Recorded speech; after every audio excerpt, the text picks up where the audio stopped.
Welcome back to the podcast, ladies and gentlemen. I'm going to roll straight into this one. This is an interesting topic for me, and it's probably something that I'm very much on my journey of going through. So I just wanted to really share what I've learned so far and what's really helped me, and I think maybe will hopefully help maybe one or two people. So the topic is how to be a man, and I want to put in quotation marks, a man. So how to be an evolved, conscious, embodied masculine man. And when I say that, it could be masculine female or masculine man, but I'm very much speaking about the masculine energy here, and that is not gender specific because you could have a masculine female or a masculine man, okay? So I'm just speaking from my experience because obviously me being a masculine man myself, having a masculine core, this is very much a reflection of my journey, what I've learned so far, and again, hopefully this helps out. So I guess my journey with this is being really taught as when I grew up anyways, this is not spoken about. There's no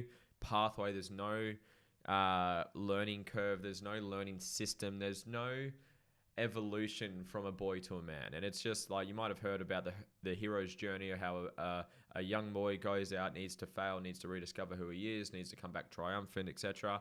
But there's no, in my experience anyways, there's no consistent journey for boys to become men. And please correct me if I'm wrong. And through my experience of really getting into books such as The Way of the Superior Man and other books from David Deida, just really helping bring that consciousness to men and understanding what masculine energy is, and understanding what a healthy way of dealing with feminine energy, and how to hold yourself as a man, how to keep your presence, how to breathe deeply, how to look someone in the eye with conviction of who you are as a man.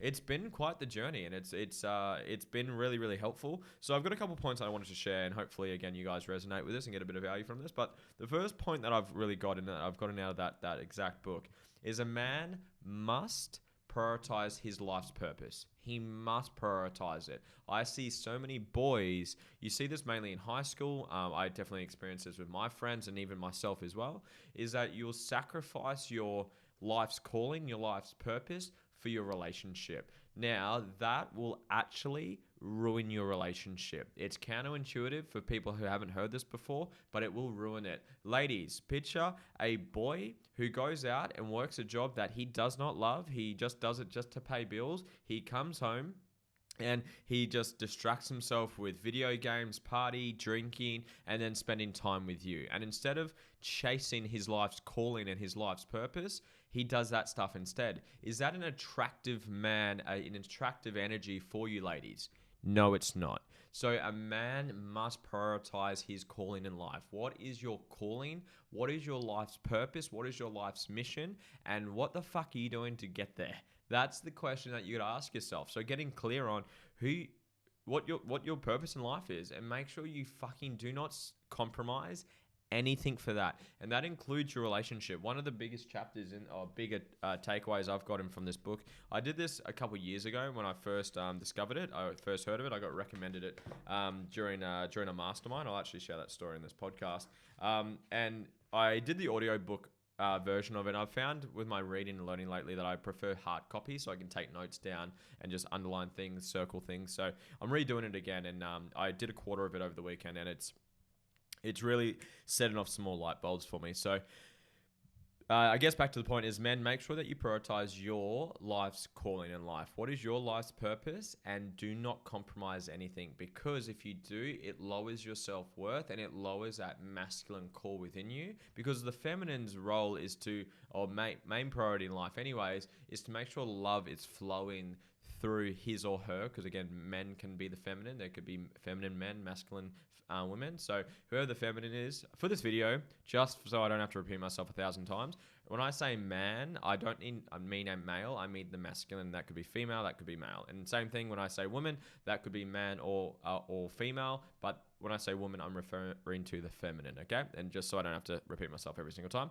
So a woman's priority in life is to make sure love is flowing through her and her family, whether it's her actual biological family, like her siblings or parents, or it's her actual family herself, her kids, her own offspring, I should say. So that's the polarity when it comes to relationships. Because a challenge that I see, and it references in this book as well, is that because of this society that we're living in, where we're having this big preach of 50-50 equality, which is very important when it comes to, like, say, pay, like salaries and wages and political rights, and just being able to have the same rights as each other. I absolutely agree with that. But then to take it too far from an energetic side of things, it ruins the polarity in relationships. So instead of having your masculine man who's there to conquer the world and go chase dreams and achieve amazing things, and having the feminine, the female, who's there to create love to flow through that relationship,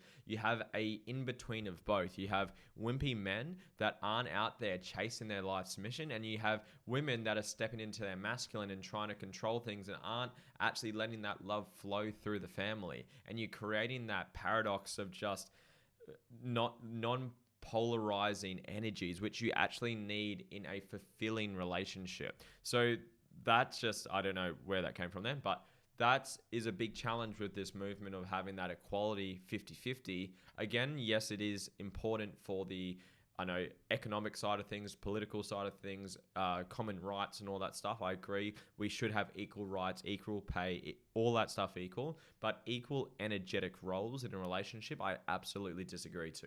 And that's where you have those wimpy men or those ball busting women who, because they're trying to have that 50-50 mentality in a relationship, it's fucking the polarity of that relationship, which you need for that chemistry. You need that masculine hero and that feminine queen to create that polarization in a relationship. So I hope that made sense. The next point I got is men need to learn how to accept both feminine and masculine. Because I guess based on what I just said, just contrast to what I just said as well, is that we have both sides. We have both masculine, we have both feminine. So some men, I guess, from the macho men back in I know, years and years ago, where they're the breadwinner, they go out, they pay all the bills, they don't show their emotions, they're tough, and they're the hunters and gatherers, and they don't have any form of feminine, and they block that side out of them. That's a challenge for a lot of men. I've experienced that myself, and I've seen many friends and family members who go through that, is they feel like they can't be vulnerable, they can't share their emotions, they can't open up, and that is unhealthy. That's going to cause a lot of challenges long term in relationships. So just make sure that you are super conscious of that. So learning to tap into your feminine, learning to know when the time is right to open up your emotions, to breathe, to regulate, to share how you're feeling, to open up, to share a tear. Just make sure that you're really clear when that time is right. So you don't have to be 100%, you're not 50-50, but you know when to swing between both polarities of yourself. The next point I've got, in a relationship, again, man, woman, again, it could be man, woman, doesn't matter. The masculine, the feminine is going to test you. They're going to throw you off. They're going to test your commitment to your life's calling. So they're going to be chaotic. They're going to be messy. They're going to be teary. They're going to be emotional. That's the role of the feminine, gentlemen. That is their role. Their role is to test you. So just understanding that and stop getting frustrated with that and blaming them. Something that's been quite hard for me is to really take that responsibility when my partner is, I guess, flowing, or she's swinging and she is quite emotional, or she's testing me. Instead of me getting frustrated and blaming and attacking her, it's looking at it as an opportunity. This is my opportunity to use my masculine gifts that I've been gifted with to penetrate her walls and her energy, and to break through to her heart and to allow her to open up. But that takes a bit of time, because I used to get so frustrated and angry, and I would blame her, when really she's given me the ultimate test and the ultimate gift of teaching me and allowing me to step into my masculine and able to actually penetrate her. It's taken a lot of time to look at it that way, and it still shows up. It's still something I'm not perfect with, but it's definitely something that's really served me, looking at it that way, that your woman is not going to be, you don't want that pushover people pleaser partner. You want your partner to challenge you. You want your partner to call you out. You want your partner to throw you off, because that allows you to grow as a man and allow you to confront those challenges and overcome them. So that was a huge light bulb for me when I learned that as well. I guess a huge thing, I guess overall, I speak about this a lot, but it's really emphasized in, I guess, this realm of things, is really the importance of your breath. Just really taking strong, deep present breathing or breaths is really powerful, because so many men that struggle with their confidence and struggle to stand up for themselves, they're shallow breathers. And I've been that guy for fucking years and years and years and years, that just breathing like that. So really taking big breaths, strong breaths into your belly, into the lower parts of your belly, and being conscious of that and training yourself so it becomes a habit, it really centers you and it really creates that presence for you. So I guess gentlemen or ladies or whoever's playing the masculine role who's listening to this, is just really control your breath. Really breathe deep and strong, and you just feel centered, you feel balanced, you feel present. So that's been a huge learning curve for me. And this is a different one. So this is not from this particular book. I should have brought the other one in here, but it's called the Enlightened Sex Manual. And it really talks about the bedroom, because I find this is quite a taboo topic, but I find it's a huge issue in our society, is men growing up, and women as well, but men growing up, we get really trained in unnatural ways of sex, unnatural ways of the bedroom, through pornography, through masturbation, and we get trained to build pressure. And if you listen to the point I just made about breathing deep, through the act of pornography, masturbation, and the way we're trained through it, is we get trained to make that pressure and build that suspense and have that ejaculation, and something that, and it becomes a habit, because obviously you get addicted to that chemical fix that you get when you finish, and that creates so many issues that you're not aware of. So something that's been still a challenge for me, I'm still working through this at the moment, is learning to control how much I ejaculate. And that means having sex without ejaculating. That means having intimate time with your partner, which doesn't just have to finish and you finishing, but the way that you learn through having spinal orgasms, not genital orgasms, through your breathing, through tensing your perineum and sending that sexual energy up your spine towards your head and having full body orgasms.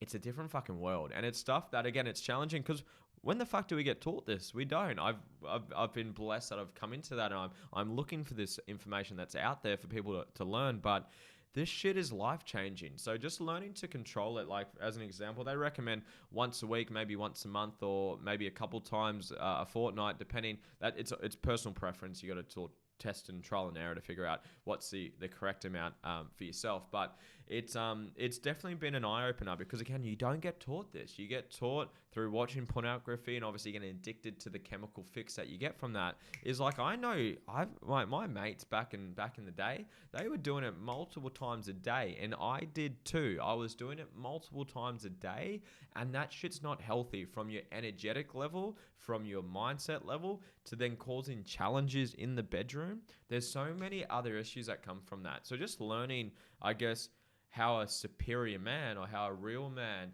controls his energy, controls how much he has that level of self-pleasure, and having it in different styles so you don't have the downside and you can still have the upside. It's been really eye-opening for me. So those are the points that I have. There's a couple more that I'll talk about in future videos, but I just wanted to share that because it's been a big learning curve for me, and it's still a journey that I'm still on to this day. But I find a lot of people go through, I guess, very similar experiences. So just book recommendations, definitely The Way of the Superior Man. Get on that. It's incredible. Yeah, it's an amazing book. It's not a huge book, only about 200 pages, so you'll be able to smash it in a week or so. And his other book, he's got many books, but the other one that I've done so far is the Enlightened Sex Manual. Highly recommend it. So that's it from me, guys. I hope you got some value from it. If you did, like, subscribe, comment below. I reply to all the comments, and send this to one friend. I appreciate you guys tuning in. Have an amazing day. I'll speak to you guys very soon.